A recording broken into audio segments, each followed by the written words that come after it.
I'm flying my drone over this area in order to give you a real look at the marine conditions before you enter the area and maybe get yourself lost or injured.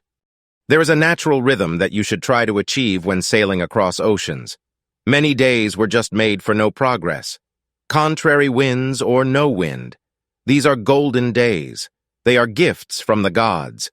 Some days were made for swooping along on sparkling diamond seas with a bubbling white wake. Other days are cold and wet and melancholy, made for a big card game or a good book. If you can feel the rhythm and move to it, your life will be enriched. If you cannot feel the rhythm, if you are anxious to make progress, if you get your greatest satisfaction from seeing good progress on the instruments, then you are doomed to the same old from which you are supposed to be trying to get away. Good luck. Good luck. If you plan to navigate this part of the world, then it would be extremely sensible to buy the navigation